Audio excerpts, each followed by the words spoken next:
G'day everyone, welcome to the Hookah N Headlocks Podcast, episode 12. I'm Cameron, I'm coming here with Anthony. Hello. Joe. 12, feels like 100.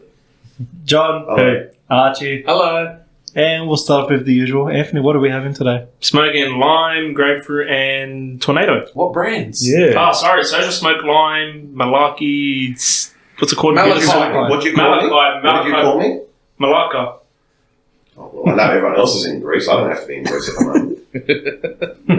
Joe, what Joe, are we having? you are smoking Tangiers, Yeah. raspberry iced tea, dark side sky lime, Well, thank you for and Azure interrupting, Alaskan ice. Thank you for Archie, how about interrupting. yourself? I'm smoking Tangiers, raspberry iced tea, dark side sky lime, and Azure Alaskan ice. John, how about yourself? I'm just smoking straight cane mint. Boring. What are you smoking, Cameron? Tomato. Cane mint. Oh, dark side tomato. Oh. Yeah. So it's been a pretty eventful past week of Smackdown and Raw, don't you guys reckon? Yeah, I'd say it has been. Tell you I'd say what, so. Got Between you the cold openings on Raw. Alright, that wasn't me for anyone that was asking. That's a car that drove past. I'm not going to be framed for that. Between the cold openings on Raw with the Judgment Day, LA Knight doing his thing on the microphone, the finishes to Raw, the emotion with SmackDown, it's all happening lately. Yeah, plus a lot of injuries happening up. Unfortunately, especially Yeah. on SmackDown, and they've had to do things on the go a bit, which we'll talk about a little later. I have to say, fortunately as well, at least it's not affecting the SummerSlam card so far. Fingers crossed. So Even on Raw, there've been injuries on Raw. Yeah. We'll talk about that on Raw Yeah. a little later. But yeah, we'll go straight into it with SmackDown. We'll start off with the Fatal 4-Way for the Intercontinental, the US title qualifying match between Cameron Grimes, LA Knight, Sheamus, and Rey Mysterio. LA Knight didn't get pinned. No. Okay. LA Knight didn't win the match. No. How do we all feel about that? Not good. Not happy. Well, they haven't. Have they specifically said this match is for SummerSlam? Yes. Yes. So next week's the final, and then the winner versus Austin. So yeah, Yes. this So Friday. there's no way going around the way it could be a surprise. So this Friday is going to be Rey versus Santos Escobar. If they want to keep going with LA Knight being a babyface, you can't have him come out and interrupt the match and beat down both LWO members. I feel like It's we're not just a waiting period now. Once again, like after Money in the Bank, when we didn't get exactly what we thought we'd be getting, I think we just have to wait till after SummerSlam to see what happens with LA Knight. Hey, what did Triple H say in the press conference? Good things have come. Yeah, good things will come in the future.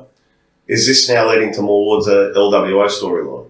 I think so. Yeah. Be a bit of jealousy, whoever comes out on top. You can't see Ray turning heel, for God's sake. No, has he ever been a heel? If you want to count Filthy Animal Days, maybe. Or Royal Rumble 2014. Match at number 30. That was just bad writing from bad creative, and all of that's done with it. We hope it is. See, if they choose to decide, like, one of them turns heel. Didn't Santos turn face not too long ago? Well, that's it. After Mania, wasn't it? Or Yeah. Around Mania time? The LWO? They've been had the running with Judgment Day. Yeah, when Ray gave him the pep talk to keep his... Oh, no, other way around. When Santos gave Ray the pep talk to keep his head up against Dominic. Yes. Yeah. So it's kind of like a bit of a think whole... so. I agree. Could we have Santos beating Ray and kind of passing the torch? That's what I reckon. Yeah, it would be more fitting that way, yeah. No funny business. Well, we'll lead to it a bit further on, but later on we had Santos Escobar versus Austin Theory in a non-title match as well. Well, I will say, it was good to see a fair bit of Santos on the screen. Yeah. He's good. We feel like the LWO has been on a bit of a pause probably since that Puerto Rico pay-per-view 2 months ago now. Yeah. So it's good to see him get a bit more screen time. So what is the match for next week exactly? It's going to be Ray versus Santos for the number one contender match at SummerSlam. That should really... I understand probably the Usos and Roman Reigns will finish the show, but that should really be the last match of the night. That should really be a main event match. Yeah. I understand there's probably going to be a promo or a vignette, a run-in with the whole bloodline and everything there, but that should really be the main event. Or the last match at least. Yeah. Well, there's rumours of Logan Paul and Ricochet kicking off SummerSlam just because Logan has to go see his brother Jake in the fight the same night. Wow, that's news to me. I didn't know that. Well, that aside, I was thinking that they should probably open them, like Logan Paul and Ricochet should open SummerSlam because that'll get the crowd going for the rest of the night. That's probably the perfect match to open up a pay-per-view. Yeah, but I'll go back to the result. Rey Mysterio won with a bit of distraction from, who was it? Pretty Deadly. We had a lot of distractions on SmackDown and Raw. Yeah, there was a lot of so much so interference, but a lot of distractions. Wrestlers coming out and other wrestlers being distracted by them. So we had that, and then that's what got the finish. So they kind of left LA Knight out of the finish, didn't they? Yeah. But I'll say in given time, his push is going to come sooner or later. Post Plenty of time. And he cut the promo Before the match. As he was walking down. before the match as he walked out. Yeah. As he's walking out, and he got a huge pop as he always does. And actually, have you guys read up the sales now? Yeah. He's He's got 3 shirts up, and in the last month, 1st, 3rd, and 4th most sales. Unbelievable. Yeah, that's insane. And I'm hoping WWE are really keeping an eye out on that. Oh, they definitely will be. I have to be, yeah. Yeah, It's about money. It's how to monitor it all. Yeah, money's a big thing at the end of that. Yeah, and then we move on to Santos Escobar getting the clean win over Theory. What do you make of that? Good start. I think it's Add to the rivalry. Yeah, I think that was I don't know. It's probably like a big surprise, and I can see where they're going with this. Like they had him win because it seems pretty obvious that Santos will probably beat Ray next week, and the first thing everybody will be saying is, "Oh, he will most definitely beat Austin Theory again, but this time for the championship." Well, we don't see a lot of that, do we? Hardly. We hardly. Is that a red herring, or is that a red herring that's too obvious? similar to when an opponent grabs the briefcase before Money in the Bank, or when they hold the title over the title holder before the pay-per-view.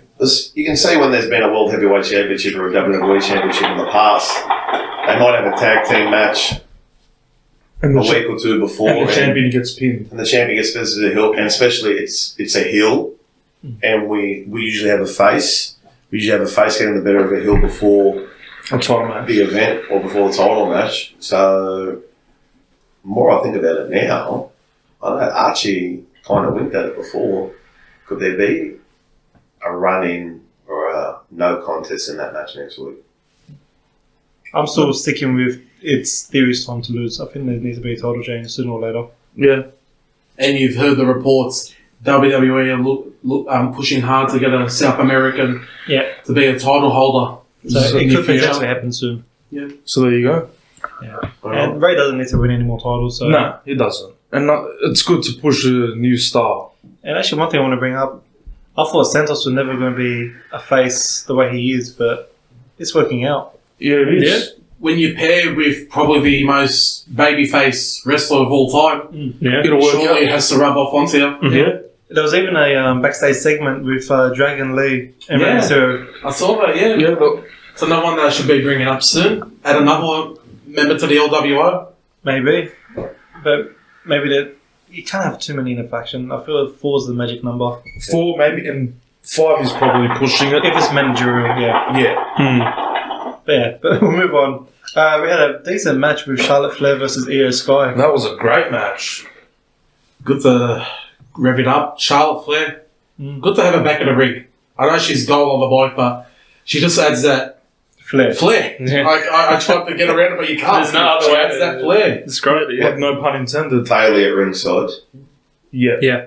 and we had that thing from Shotzi. Yeah, but that little Shotzi vignette during the match. Mind games or To whatever it was. distract Bailey. And kind of sent Bailey running. And what happened in the match? Who won? Charlotte got the win. And out came Asuka. Yeah. Bit of a post-match beatdown. Did we see Becky after that? No. No. Bianca? Bianca? No, we didn't. No. She was I said Becky, didn't I? Yeah. Mm-hmm. We didn't see Bianca Belair after that beatdown, which I was surprised with. I thought she would have ran in straight away. Yeah, probably the most. I know she doesn't bring on a superhuman element, but that was the most vulnerable Charlotte looked. Probably. Post-match beatdown. Yeah. Showed a bit of weakness. Makes her look a bit Human. not too obvious how they're going to go with SummerSlam. Everyone says Charlotte in the bank. And then last week we say Asuka was getting lost in the shuffle between the three. We did say Donna, she's the champion. Yeah. She's getting some heat back. Yeah, so it's moving forward there. I can't see Asuka losing anytime soon. No, she needs a long title run after what's been after the way they've stiffed her the last couple of years. A good silver match, a Sylvia triple threat. There's going to be a few matches that we'll be talking about that could potentially steal the show as well. Yeah, definitely. I'll correct you for last week, Arch. You said that this week we'll be doing our predictions. SummerSlam's actually next week and not this week. So I think we have to have a question for tonight still. Yeah. We will still have a question. We have to put our thinking caps on. Yeah. Besides that, there wasn't really much more other matches besides the new NXT North American champion Dominic defending against, who was it? Butch. Well, we thought it was Butch until Shawn Michaels almost called him Pete Dunne. Yeah. Sean was about calling him Pete Dunne. I don't know where Sean appeared from. That was funny. What a pop for Sean. Yeah, of course. Because they're in Florida, weren't they, Ken? They're in Florida. Yeah, they had road for the performance. They had all the NXT talent there. Yeah, there was a lot of them there. Tony D'Angelo and his tag team partner that's going to be having the tag team match soon. No Bron Breakker was there. Taya Valkyrie was there. No Bron. Carmella Hayes and Trick, which had a little interaction with Bobby Lashley. Yeah, I saw a photo online. Street Profits MVP as well. Okay. In that photo, and Carmelo. I hope Trick comes up with him. Well, there was interaction at the Street Profits, wasn't there? Yeah. Last week. Did we address that? Yeah, last week. Yeah. So I think they're going forward, but you don't know. It could be that could be the reason why if Austin Theory retains. What do you think? What do you think, Lashley? I'm thinking the new Hurt Business against LWO. So who would you say is exactly going to be in the Hurt Business? If I have to go now, Carmelo, Trick, the Profits, and Bobby. So they have a big thing planned for Bobby. Especially if they're getting rid of two of the big three factions in the coming 3-4 months, they need someone. They need a dominant heel faction up there. Yeah.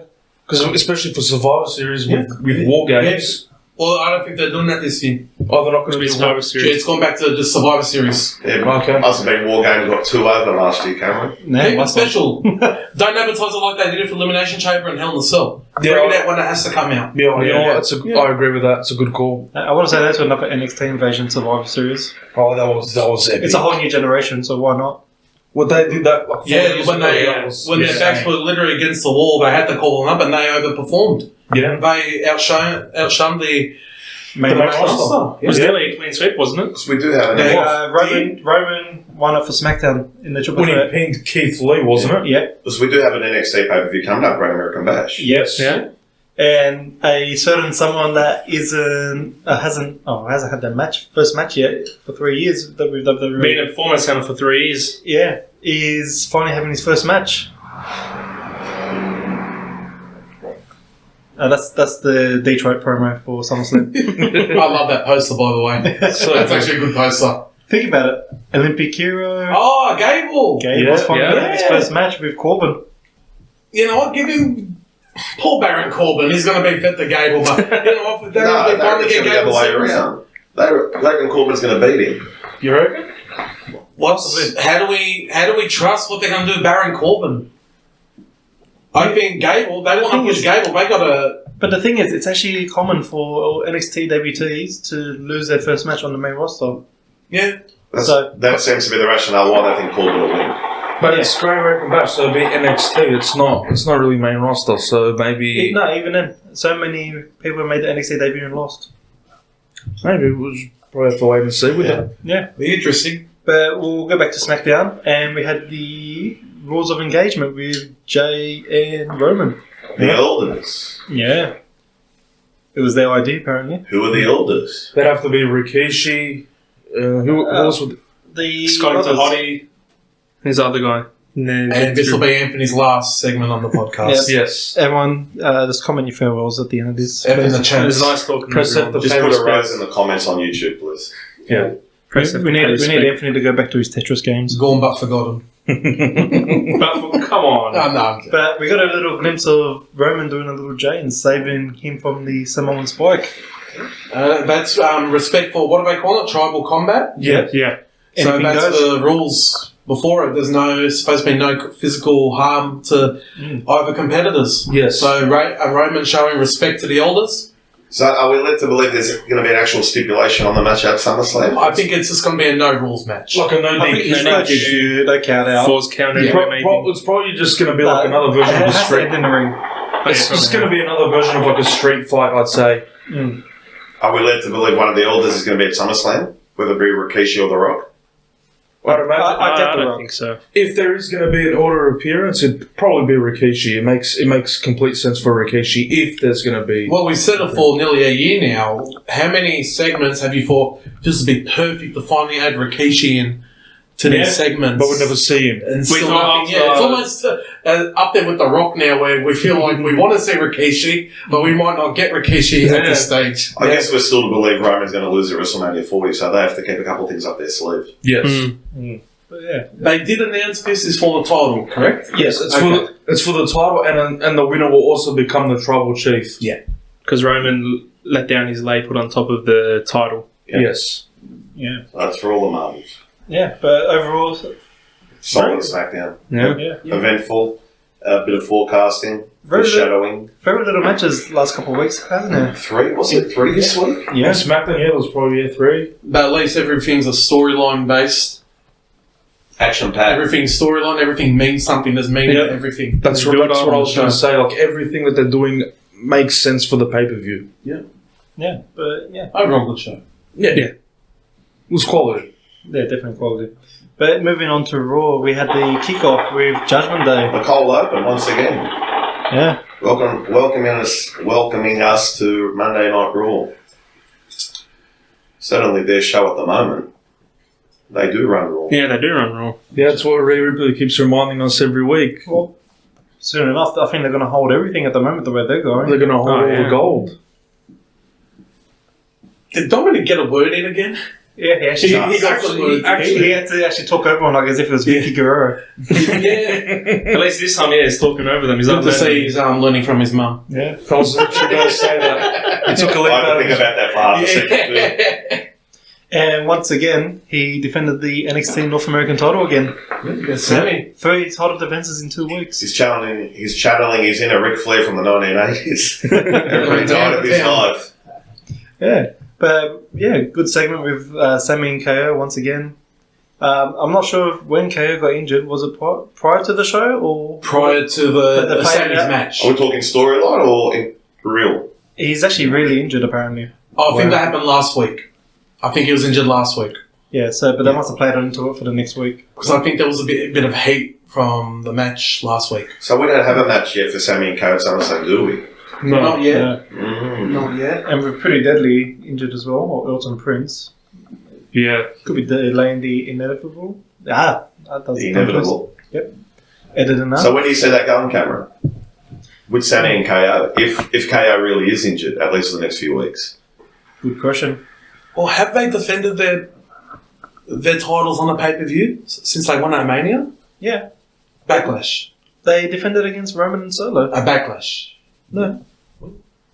Not a champion. Not a Saudi. champions. Yeah, Night of Champions, yes. Yeah, that was for the title. Yep, and Yes. they defended it against. Oh no, that was actually not before. Against Pretty Deadly. That's yes, yeah. But that was And on they, did SmackDown. and they did defend on Raw last week against Dominic and Damian Yeah. Priest. But in terms of pay-per-view, they did at Night of Champions. Yes. Mm-hmm. And that's where... Oh yeah, Saudi. Oh, you're thinking Elton Pretty Deadly the night before Money in the Yeah. Bank. Yes, yeah. That's why I didn't When want to finish everybody it. thought it should have happened at Money in the Bank. Yeah, Money in the Bank was Jay getting the pin over Roman. Yes. Yeah.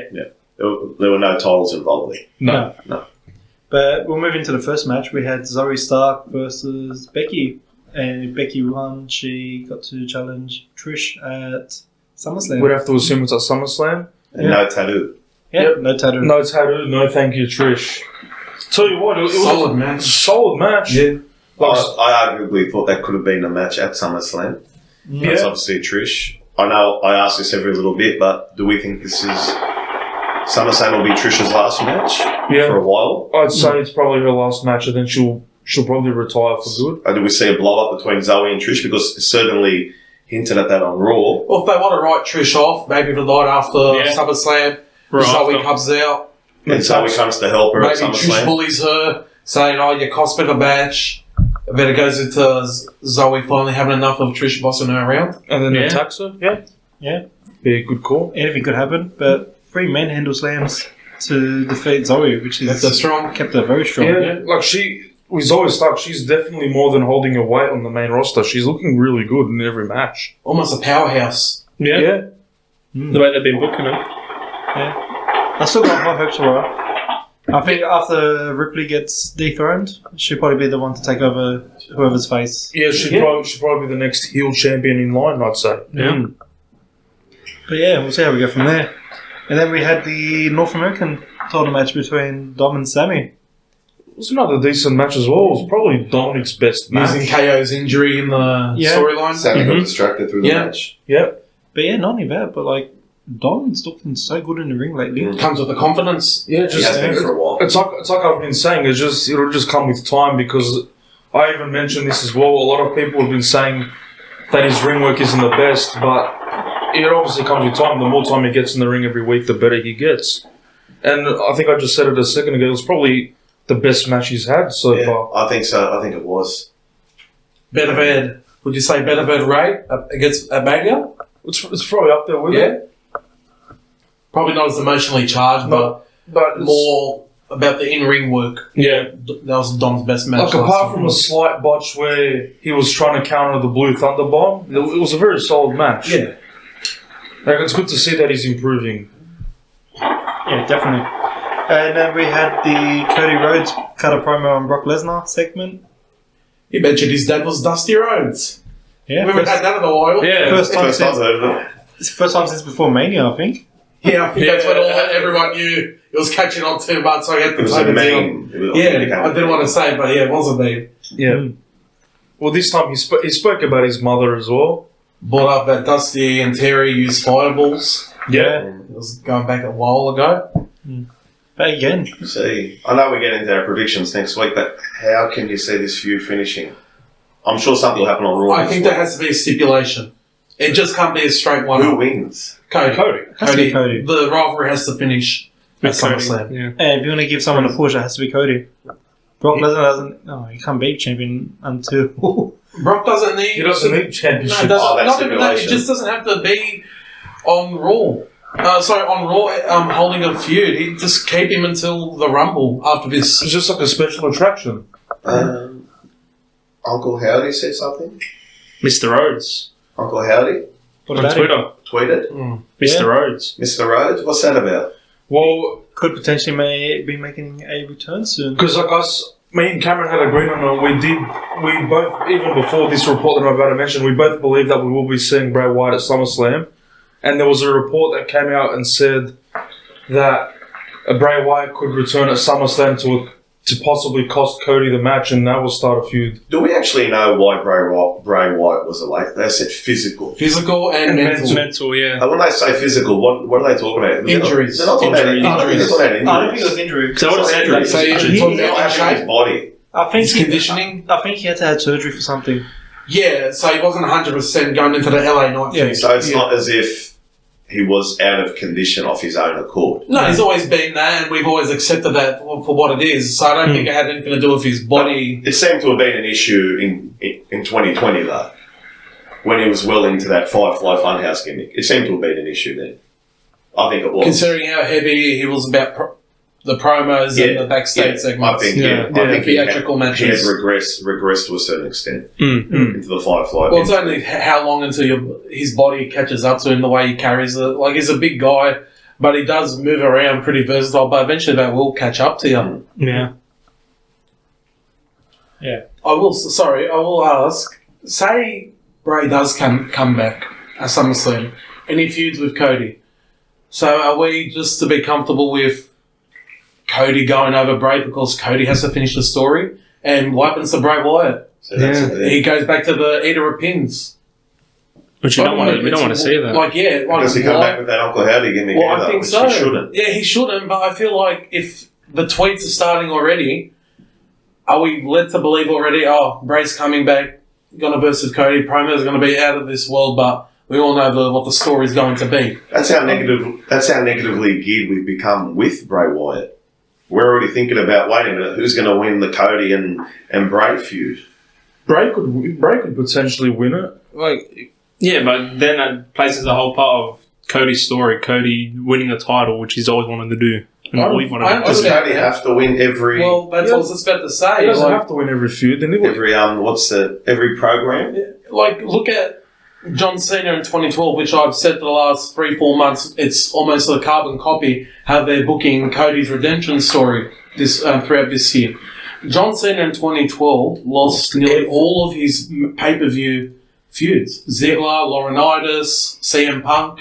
He never went over, but end of the day, John Cena got what he wanted, and that was that rematch with The Rock at 29. Yeah. So yeah, that's what I'm thinking there. Like, if just say Bray Wyatt Cody Rhodes feud happens, it won't hurt Cody if he loses it, because it's just like the John Cena story. He will bounce back because put the Mania loss to Roman aside, Cody has looked ultra strong. Yeah. So And the crowd have been receptive, and they've booked him well too. Well, Exactly. even at Mania, he was ultra strong. It took Solo Wasn't Sikoa his to fault. come back and spike him. yeah, It's not like Roman pinned him 1, 2, 3 in the middle of the ring. exactly. So like, if he does have a feud with Wyatt, it won't hurt his character at all if he loses. But I'll go back to like a podcast episode with Chris Van Vliet and John Morrison where it's similar to another previous tournament. I can't remember. It was Cena in 2012, but he mentioned that Cody's going to have the downfall first. Yeah. To get back to what he wants. Yeah, that's the way. Yeah, that's what I was thinking. Yeah, especially because John Morrison's been in the industry. He's been in the same company. He's a He vet. knows how they run. He knows what's... Yeah, especially most of his 10 years been in WWE. Yeah. Yeah. So, yeah, it could potentially happen, but yeah, we'll see what happens when that Keeps the comes. doors open, interesting. Either way, like, just say we do see Bray Wyatt or someone, so we know for a fact everybody will be popping huge for it. Yeah. That's always the best part of Bray Wyatt. Yeah. I think Bray Wyatt kind of bucks the law of diminishing returns because he could come back a million times and it would be so excited about it. It's like Kane as well. How many times do we see Kane Mega return? And Well, I always said Bray Wyatt returning last year at Extreme Rules was probably the best return/debut probably since Kane of 97. yes, I'd agree. And Kane had a couple of good returns as well. Yeah, 2000, yeah. 2000. And 2002. 2002 as well with the Un-Americans. 2000 with DX. So, yeah, it's limitless, but see what happens. We're just going to see what happens next week. Yeah, definitely. Especially Brock Lesnar's coming back next week as well. Yeah, we'll be seeing Brock on Raw. Yeah. Hopefully we get a stipulation. I have hope to. so. I think Cage. You have a Cage. Yeah. And the feud, that's Yeah, what the cage is feud made with for. Cage. Big blow off. Yeah. Yeah, definitely. We'll move on to the next match, which I thought was the match of the night, which was Bronson Reed versus Big Ciampa. Bronson Reed. They're going with the Big Bronson Reed. Yeah, he's Yeah. big now. He's big now. It's not that we didn't know that before. Solid match putting, wasn't it? Awesome. Yeah. Awesome match. Tommaso's air raid. Yeah. Got him up clean. Yeah. I was amazed. Shinsuke came out and had a look too, didn't he? Yeah, That's Shinsuke's a heel now. Yeah. Seems like it. Whatever keeps him on the screen. yeah. As long as they keep him on the screen and they have him looking good, I don't think anybody will Yeah. complain. And this is a bit of an in-your-face moment, but last week I told you guys that Shinsuke is potentially turning heel. Yeah. Seems to be. We just thought it was maybe going to be a lone wolf type of thing, just wants to do his own business, but looks like he's going against Tommaso. Yeah. Yeah. And that'll be nice to see. Can we see a SummerSlam match come out of any of these competitors? It's going to be the in-house rivalry. Yeah. Yeah, I reckon it's a bit too soon too. Especially if they're wrapping up with the Viking Raiders and Yeah. Maxine. And the Alpha Academy. Yeah, for Academy. If that's wrapping up soon, we need another mid-card feud to carry Raw. Yeah. But yeah, we'll move on to that with the Alpha Academy and Viking Raiders little segments. Yeah. And I think, what did Chad Gable say? Like the Alpha Academy academic match? Yeah. Yeah, so they had the Viking Raiders match, a Viking. We had the Viking rules match. Yeah. Now we're going to have like an Alpha Academy rules match. Almost disappointing not seeing them in ring. Yeah, She's Gable, Otis, and the Viking Raiders. Yeah, I think And actually going to get Maxine's singles match debut as well next week as well. Yeah, we are. So Against Valhalla, obviously. hopefully she is more ring ready than last time in the 6-man tag. But Yeah. I think maybe they can put on a solid 5-minute show Taking time for her, Yeah. just to give her a bit of a kick. We'll see how it turns out. Hopefully Valhalla put some boots on or something. No, jeez. No, she can move in the ring, definitely. Oh, definitely. And the way she got ready for the worm last time. The jiggle. We also had Logan Paul and Ricochet have a little segment together as well. Yeah. Interesting what's happening.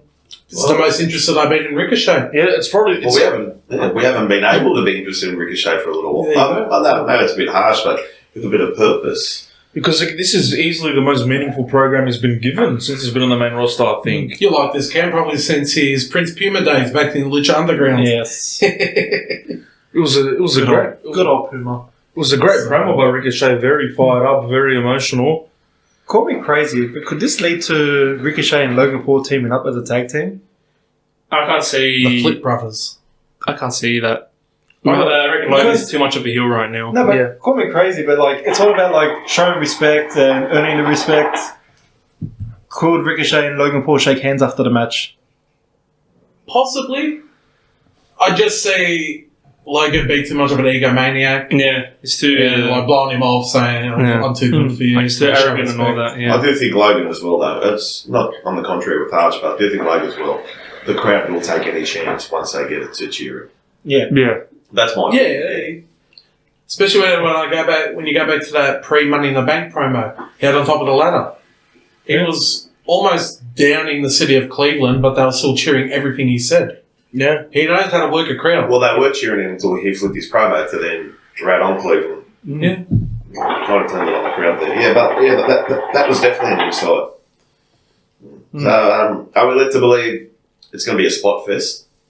Yeah. Yeah, At SummerSlam. They're going to probably try to mimic that. The clash.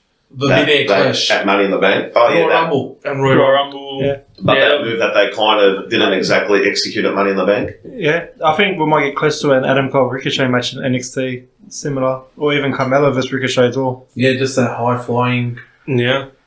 but proper psychology if I know what they're doing. Yeah. So I think we're going to get that one esque of matches. I'll call it now. Probably going to be Logan's best match so far. Yeah. Definitely. Even better than that match against Roman Reigns. Oh, definitely. Which surprised all of us. That was But like no I can see disrespect. Logan winning as well. I can see Logan winning. Yeah, I think he's due for a win. Probably needs to win too. I mean, Was his only win in that tag match? And when he beat me at SummerSlam. And SummerSlam, I always forget that one. The SummerSlam Yeah. match. I'm sure they've got. Sorry, Cam. I'm sure they've got things for Ricochet, but I can see Logan winning. Yeah. We'll do our predictions next week when Well, I guess you could say Logan is technically been on a 1 year losing streak. Yes. Yeah. Yeah. The Bucks got to stop somewhere. Yeah. Then we had a bit of a squash match after that. We had Damian Priest versus Apollo Crews. His first appearance back on the main roster. And how long? He had one match with Dom as well, That's right. Yeah. where he got rolled into the ring and then He feels straight into Fog Splash. Yeah. So Apollo Crews is back where he once was in the main roster once again. I don't want to say where he should be, but how else are you going to book him at this moment? No harm done. But, yeah. Makes Damian look like a beast. Yep. He slaughtered him with his signatures. That's what you got to do with your Money in the Bank holder. You got to have them looking good. I'm loving that choke slam, that sit down choke slam. Yeah, South of Heaven's a great finisher. Good adaptation of a traditional chokeslam. Mm-hmm. I believe he won't have a match at Money in the Bank at SummerSlam. Damian Priest. Unless they did the tag titles, him and Dom. We'll move into that a bit later on with the main event of the section of the contract signing. Yeah. But we also had Rhea Ripley injuring Liv Morgan or writing her off. Who's legitimately injured. Yes. Yeah. Brutal. I didn't want to bring that up, but we'll talk about real injuries being played into the character. I wanted to wait for the Raw segment. Do we see Liv maybe big redemption story at WrestleMania? If she's Coming back and winning the Rumble? Well, possibly. I believe it. Yeah. Wasn't she number one in the Rumble, made it all the way to the end? Yes. Against Rhea. Yes. She was the runner. Yeah. I can see they're going a long way with Liv. This is the best she has been booked ever since this Raquel injury and her coming back from a concussion. Yeah. Yeah. I see something big for her. Yeah, Liv's got some big plans. I think they got some big plans for her coming up. She's got the look. Her promos are getting... And what is strong his injury still with the arm, isn't it? The arm or the leg injury? Shoulder. The shoulder, sorry, yeah. And they kept her, even though she's lost and she's been beaten down, but it took 3 finishes in that women's tag title match to keep her down. Yeah. She's shown a lot of heart lately. Yeah. Mm-hmm. It's very... who's the ECW fella? Mikey Whipwreck. Mikey Whipwreck. He used to just cop it left, right, and centre at one stage. And he ended up winning the ECW World title. Yeah, and everyone cheered him He on. beat Stone Cold Steve Austin. Yeah, in a roller. He wasn't Stone Cold at the time, but he beat Steve Austin. Monday Night Quill. Yeah. Did you guys end up watching the next match with Drew McIntyre and Ludwig Kaiser? I think we did. Oh, yeah. Now, what do you think of the commentary? About Corey Graves. Well, Cameron. That was the best commentary I've ever seen by Corey Graves. So I'll just open up the door. We'll get that was in pretty editing. smoking. Guys, can we please have no more pop bombs after last week? Yes. One was enough, please. Yeah.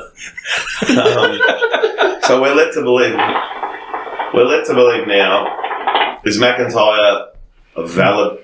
Oh, I can't believe I'm saying about McIntyre. Does anyone actually believe McIntyre's going to beat? Well, Cam, did you mention what happened in the post-match? So He basically ran Drew him down. powerbomb oh yeah, Gunther through Through the the table. announcer's Through the table. announcer's table. And Very ferociously. And he lifted up the IC title after, which, like we've said before, whenever somebody bad does Isn't that, usually a good sign. yeah. I was just about to say that as well, because I've said if there's anyone that's going to be Honky Tonk Man's Intercontinental record, it's going to be Gunther. Yeah, seems to be good though. I'm still sticking by him. He's going to lose that Rumble and win the Rumble. But they got pushed. I mean, that article, I don't know if anyone saw that article that came out earlier in the week, might have just been over the weekend, where Gunther really wants Ludwig Kaiser to have a lot more direction, a lot more push. So, I don't know. I think between him and the other bloke injured all the time, is he? What's his name? Fabian. Yeah. Well, I was about to say, Giovanni Vinci. Giovanni Da Vinci. Fabian was the other one. Yeah. No, that was his name originally. He but was, then- wasn't yeah, it? he was. Then once they split up Imperium, he went out as Giovanni Vinci, and then they just kept that I'm name. thinking of the fourth guy that was in Alexander Eric Wolf. Young's stable. Alexander Wolf. That's it. Oh, yeah. Wow. Good times. Long way. Yeah. When they came with the Undisputed there, that's how long ago it was. And Joe, like, what Joe just mentioned now, where Gunther said in that interview where he About Ludwig. about Ludwig Kaiser, even before the match that McIntyre had with him, McIntyre on the mic said, "You know what, Ludwig, I actually like you a lot. I think you should be the leader of Imperium over Gunther." Makes you think. Almost bloodline-esque, putting that Yeah. little bit of That Mind bit of games, sound. tension. I don't think they'll split them up. No, they won't. Yeah. Not now, heavy. heavy. They can't. They're more Especially stronger within than Judgment Day, there will be some kind of interaction. Yeah. Negative interaction between Judgment Day members at SummerSlam. Well, the funny part about that post-match, we'll talk about Valhalla for those shoes. Matt Riddle running out with jeans and no Jeans, shoes. yes, I pointed that out That's still yesterday. the best thing. I pointed that out yesterday as well. That's the most he's ever dressed up. That's probably the most covered up we've ever seen, Matt Riddle. He's reminded me of Sunshine from Remember the Titans. Oh, yeah, he does do that. Sunshine. But yeah, like that was actually a very solid match overall, I'd say. Best commentary in a long And time. there's commentary by Corey Graves in a long time. Very interesting. I wonder what came over him just to start doing that. I think Corey's taking over from, is it Vic Joseph? Oh no, what's the Irishman's? Kevin Patrick. Yeah, Kevin's taking a bit of a back. He's not really that Corey Graves style of commentary where he Yeah. keeps you entertained. Yeah, it's just Yeah. more straight to the point, professional. Yeah, man. Play. I'm actually enjoying the commentary to enjoy themselves more instead of sticking to a script. Yeah. Well, especially after when McMahon left, you could tell how much the weight off Michael Cole's shoulders were. Yeah. It was so much more loose and not believable, but like just fun. He was fun to listen to again. Like Yeah. just like the ruthless aggression and even Attitude Era days. Like Michael Cole was good to listen to. Yeah, back him and then. Taz at their peak were some of the best commentary you'll hear Yeah, on a program. and it's, Yeah, but even during that Ruthless Aggression era, the pairing for both sides for Raw and SmackDown was second to none, I feel. yeah. With JR and King, which is unmatched still to today. I I think. still think it's the best duo. Yeah. Second to it would be WCW days, if you agree with me, Joe. I think so. Schiavone, Tenay, Yep. and Heenan. Yeah. Or Schiavone, Schiavone, Heenan's Zisco. Yeah. Schiavone, Tenay, Zisco. I don't even mind Mark Madden. Mark Madden's fine. Mark Scott Madden's Hudson as well. That's Yeah. a great commentator. No good. And let's not forget Cole and Taz together. Gorilla, you go back, Gorilla and Bobby. Yeah. Always the best back and forth. I'm not sure if you guys remember, who was the commentator on ECW with Joey Styles? It was just Joey Styles. By himself? Joey always used to have someone come in for a little appearance for a match, but Unless he had Matt Striker for a while. Are you talking about WWE CW? Yeah. Yeah, I had Taz and Yeah. Yes. Okay, And so I then- wasn't going crazy. No, he did, yeah, Benny, yeah. I was going back to the 90s. Yeah. Where Paul Heyman threatened to not do the pay-per-view, Joey couldn't do the pay-per-view by himself. Yes. Yeah. But yeah, commentary is great again, once again. Mm-hmm. But yeah, we'll move into the... Makes it more watchable on TV. Yeah, Well, I think AEW, not to go away from that, where AEW is struggling at the moment Yeah. with Ross, Siobhan. Not even Jim Ross anymore. So Ross is gone, Excalibur. isn't he? Excalibur is just too much of a fan / wants to be in the ring at the same time. Yeah. But on the other side, Collision, you got Kevin Kelly, It was a lot who better. everybody praises. But I think that's... I know we're moving on to another show at the moment, but with AEW, I think the biggest letdown for them is production value. Oh, Especially with all the Camera money they've got, angles, the commentary, cuts. Yeah. cuts. I think that's what separates them far from in between. Especially when you think of Well, all the money. production value, it shows you who's a billion-dollar company Well, and who yeah. has billions behind them. And don't know what to do with it. Exactly. At least for the money. Yeah. It was- there was a lot of Well, money. Collision, I don't know how much you guys have been keeping up with it, but they've had two of the better wrestling matches I've seen in probably the whole year. It's probably a better show where a lot of people feud for that show, but yeah. Yeah, but It's carried AEW. yeah, AEW Dynamite is the Adam Cole and JF show and whatever else. Collision, you got Punk, FTR, Bullet Club, Ricky Starks, Samoa Joe. yeah. It's loaded for those 2 hours. That's what Dynamite should have been. I know we're getting a bit off track, but And again, yeah. But before we go to the final section of Raw, are you feeling it's Batista Eddie Guerrero vibes with Adam Cole and MJF? well, Almost that budding rivalry Before where they they- make things work. Yeah, Yeah, especially the way what happened on Dynamite where MJF held the belt. So Adam Cole held the belt to give to MJF. You can tell the dissensions already started. because they had matches, didn't they? Yeah, they've been in this tournament. They have the tag title shot next week on Collision against FTR. You'd almost argue there's a bit of Rock and Mankind there as well. that too, yeah. Yeah. That was actually the comparison I Rock heard. and Mankind. Yeah. Yeah, so there's a lot of similarities, but Well, they got their Wembley show coming up. it's what's carrying the show too. Yeah. Definitely. But we'll move into the final section, not get sidetracked anymore. We had the contract signing between Finn Balor and Seth Rollins. The 7-year itch and the 7-year bitch. I think there's cream for that. It's got to be a Being in the last 4, Cameron. I know we go on about every week. They must have been listening to you. Mm-hmm. Wow, this is the best Finn's looked, I think, ever. Ever. Ever. Including everything. Since his main roster debut, yeah. The last 3 weeks, I've come out on the podcast and said that was Finn's best promo. Yeah. And that was Finn. This, once again, was Finn's best promo. Mm-hmm. Especially when it was in the ring. You had the camera right there, you can see the seriousness Mhm. in him. The intensity. That's it. Yeah. And it's almost believable. He can take that world title from Seth Rollins. Yeah. I think he's odds on now, too. I think Seth's done enough to Yeah. establish that title. Yeah. But I just think we need that fresh face up there. Yeah. Yeah. And I think it's time for Finn to get that moment. 100%. Yeah. His proper moment. But whatever happens after the bell rings and he holds up the title, It's going to be less than his Universal. probably. That's still what I'm going for. Yeah, that's what I kept thinking But about. it could lead to the end of Judgment Day. I think so. Yeah. Or at least the end of Finn Balor. And what is it? I can't remember if I said it last week or the episode before. Does this mean Dom sticks to NXT for a while? If Judgment Day I think does. they'll have the big victory for whoever takes the title off him at the Great American Bash pay-per-view. Maybe. And I think he'll go back up to being Because with I think Nami. he is going up against Dragon Lee at Great American Bash, Yeah. isn't he? Well, maybe that's why they gave Dragon Lee that little bit of time on SmackDown, get the crowd familiarised with him and know that he beat an established... Well, Dom is established now. Yeah, Dom's an yeah. established star. Yeah. That'll be a big thing for Dragon Lee to take that title off him. Yeah, definitely. But yeah, we had the little Shield-esque run-in with Judgment Day coming through. Through the crowd. Yeah. And we had The Sammy Hounds. coming out to try to save him and then And they they got got to on top Will. of something, yeah. And yeah, we had a little glimpse of Damon thinking about cashing in as well. Yeah, could have done it right there if you wanted to. Yeah. Mm-hmm. And then we had Finn give him that look like as if to say, "No, you're not doing it. You're not doing it now." Well, you got to go back to what? Yeah, you got to go back to what Damien said last week, or was it the week before? He held up the briefcase, goes, "I've got you covered." I got you covered. Yeah. So I think you'll let Finn do the job, or at least attempt to do the job. Mm-hmm. Yeah. And then we'll see what plays out. Definitely. But overall, decent.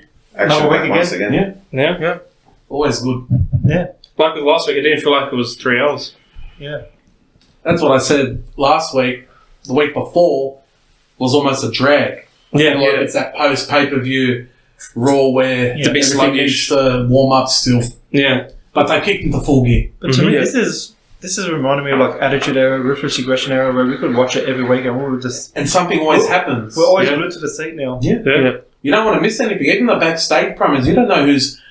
Lurking in the you background. don't know who's behind talking and going forward with another Yeah. segment now. Mm-hmm. And there's so much backstory where you have people lingering in the background you have to keep an eye out on. Like, you have to have your eyes glued to the screen And people take in notice. multiple feuds. Yeah. So you don't know who's getting whose business Yeah. every segment now. Who was only talking? Someone name's going to escape me.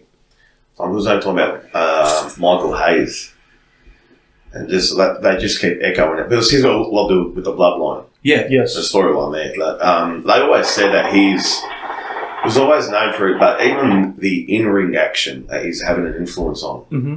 very, very good, very good. If it wasn't before, it's almost perfection at the moment. Well, if someone's going to book all that, you wouldn't want anyone else, probably more than Michael Hayes, who's been in the industry for almost 50 years now. Yeah. Yeah.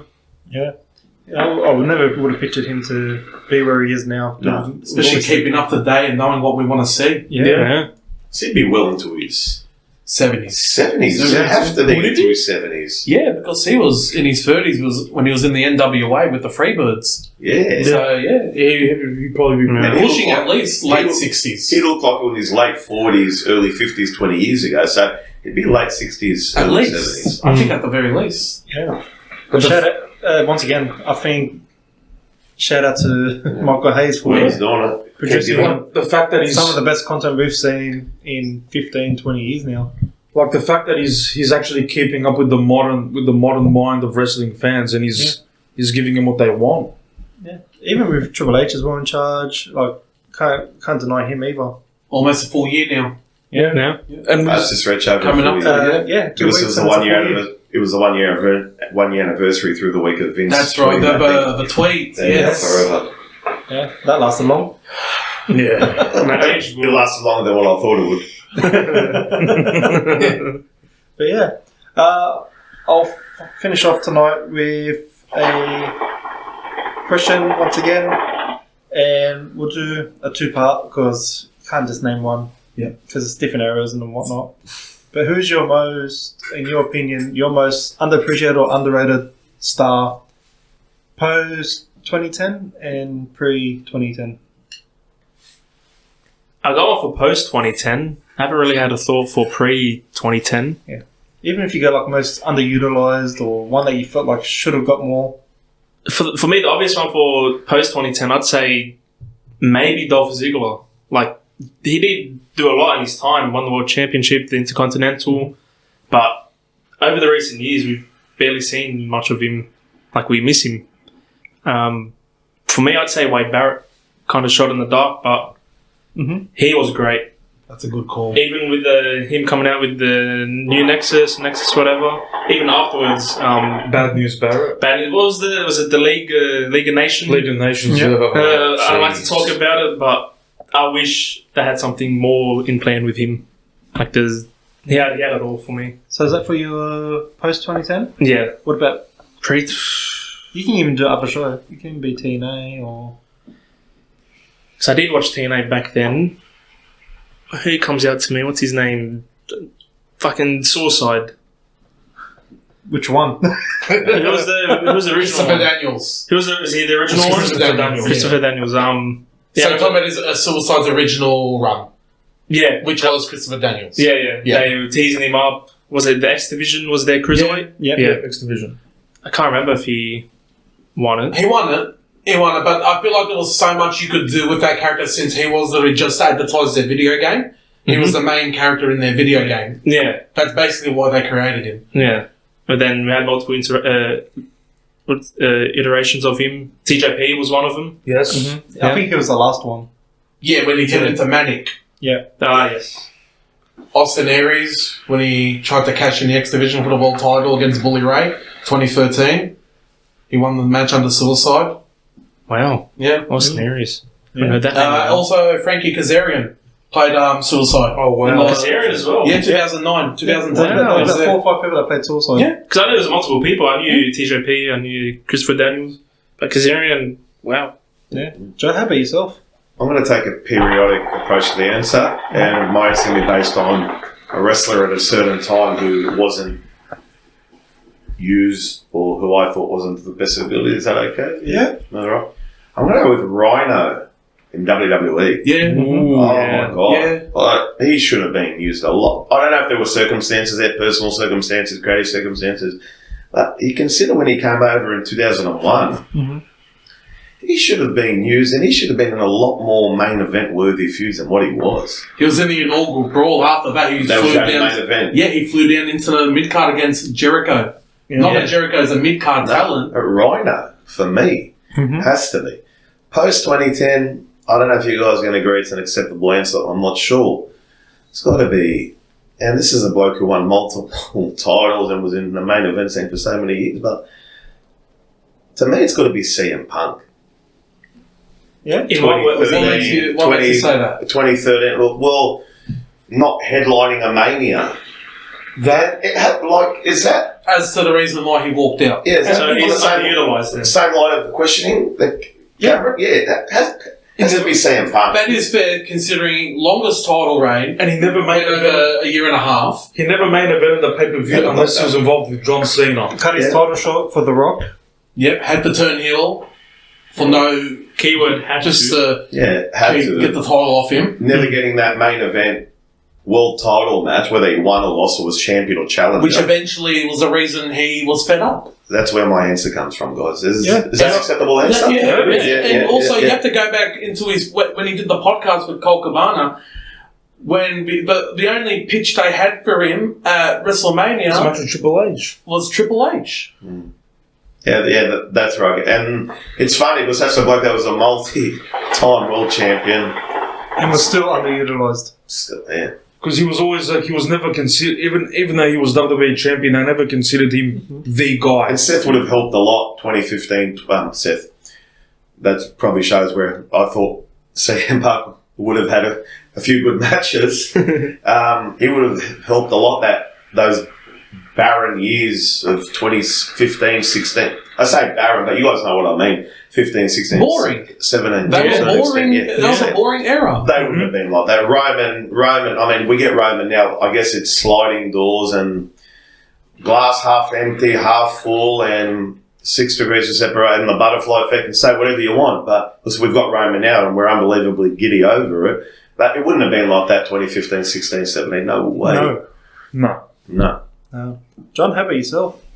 So, did you say pre? Rhino. Rhino. Sorry, yeah. Easy. Has to be Rhino. He's the one that comes to mind, Rhino. John, how about yourself? For me, pre-2010 would have to be Christian. He honestly, the guy was just as good as Edge in the ring. He was pretty much just as good on the mic. Like, he was awesome, but for some weird reason, McMahon never saw anything in him when it came to a singles push. A main title. Probably better than Edge in the ring at that time, if I have to. That's my opinion. That's my opinion. I'll probably agree. That, especially like in 05, the guy was red hot over with the fans and Captain Charisma. and Vince. I don't know. He never saw anything in him, and apparently he hated his face. Looking at his face at the point, he wanted to put a blue dot over him whenever he walked out. Oh, I don't know what was behind that. I don't understand it, but you had that. You had a guy who was that talented and that over the fans, and they did nothing with him. They gave him the IC title, but at that point, he was. I think he could have been believable as a world champion, and it took him having to go to TNA for somebody to finally recognize his talents as a singles guy, Yeah. and not just seen as Edge's sidekick. I don't know why they never pulled the trigger. That's true. Especially after, before you go to your post 2010, especially after that feud with Jericho for Trish, and Trish turned heel. Yeah, he had almost all elements there to get him into that main event title feud. Exactly. And they didn't want to pull that trigger. They never kicked on with it, exactly. Even that little era with him and Tyson Tonka, I loved every bit of it. The problem He had the bustle. Yeah. There was a point where he had the bustle and the girl. And that's when he was like stuck in the mid-card section, wasn't he? Yeah. Mm-hmm. He should have been in the world title picture at that point. Yeah. It took Edge's retirement for him to win that one. And even then, he was still... He only had it for a month, wasn't it? 2 days. 2 days. The first title reign... 2 title reigns. Yeah, the second one was a month, and he dropped it back to Randy Orton. And that actually pissed me off back then. Yeah. As much as I love Randy Orton, it actually made me hate him a bit. Yeah. But how about post 2010? Post 2010, Dolph Ziggler, like Anthony said, he won 2. Was it 2 world titles? I always get confused by this. Where did I know the 2013 one was the first after Mania. What was the first one? The one where he held it for a couple hours? Yes, not even that. So they recognise that championship. They recognise it. It was a title reign. I always get confused where that first title reign happened. It was early 2011 before Edge retired. They did recognise it as a title reign.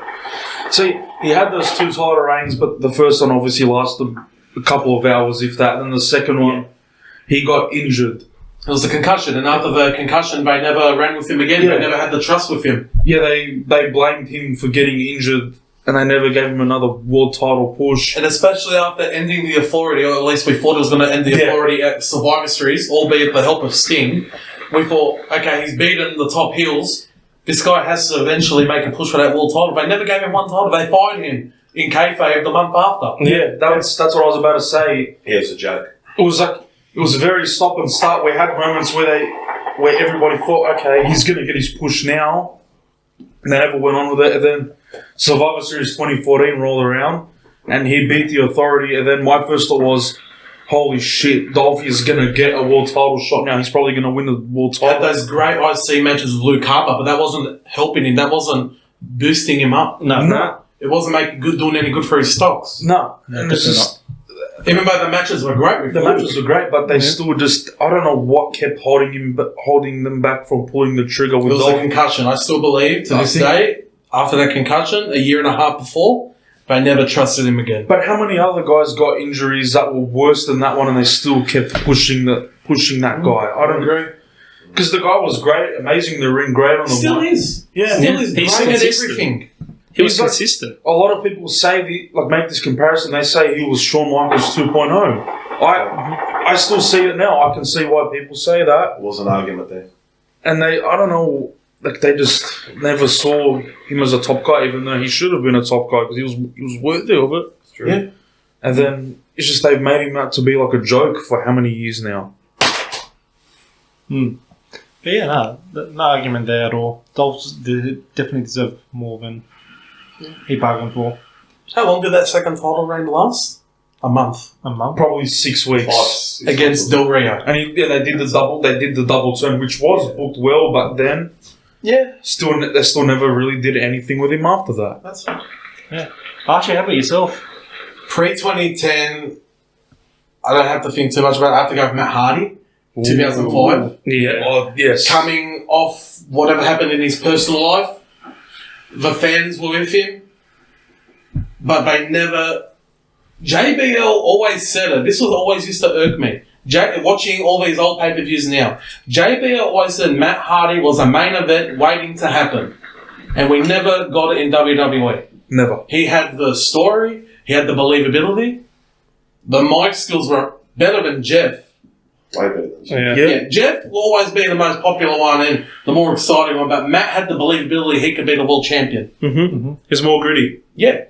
It looked like he was tougher, but they never pushed him after that. What happened with it? I know Maybe you they may thought take Matt- things the wrong way. Maybe they thought Matt was always in Jeff's shadow. I always believe that. Yeah. Not only that, it was always Matt on the mic. It was never Jeff. We're not together. Because Matt was He better. was- Yeah, I trust won, Jeff yeah. to talk at times. But like you can imagine, like Matt Hardy in 05, the redemption story of having his personal life and his professional life, he did get fired because of him going on a rant about the cheating. Yeah.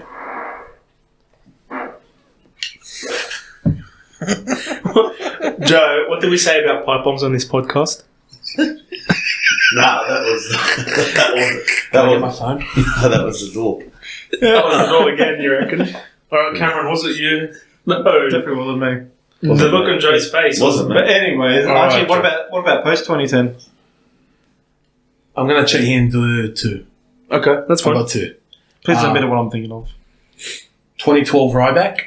Oh, yeah. I was thinking, I often wondered about right No, like, that look, he looked believable. He was a powerhouse, man. The guy was white hot. Yeah. Who is? And by feeding him to Punk, he weren't going to get... But He kept hurting Punk. that was a feud in the year after when he was heel in Punk's face. Yeah, alright. Yeah, this one is still actually likable. But that undefeated streak went on for a long time. He had the great look. Oh, instead he was Rob Van Goldberg. Ryback. Was Rob Van who? Rob Van Goldberg. Or Bald-headed guy, undefeated streak, that looks like Rob Van Dam. You did the math. Or no, Rob Van Dam was wrong. People were calling him Ryberg. Ryberg, Please that's don't call him that. Ryberg. Feed him Does more. he call the long way like Goldberg too?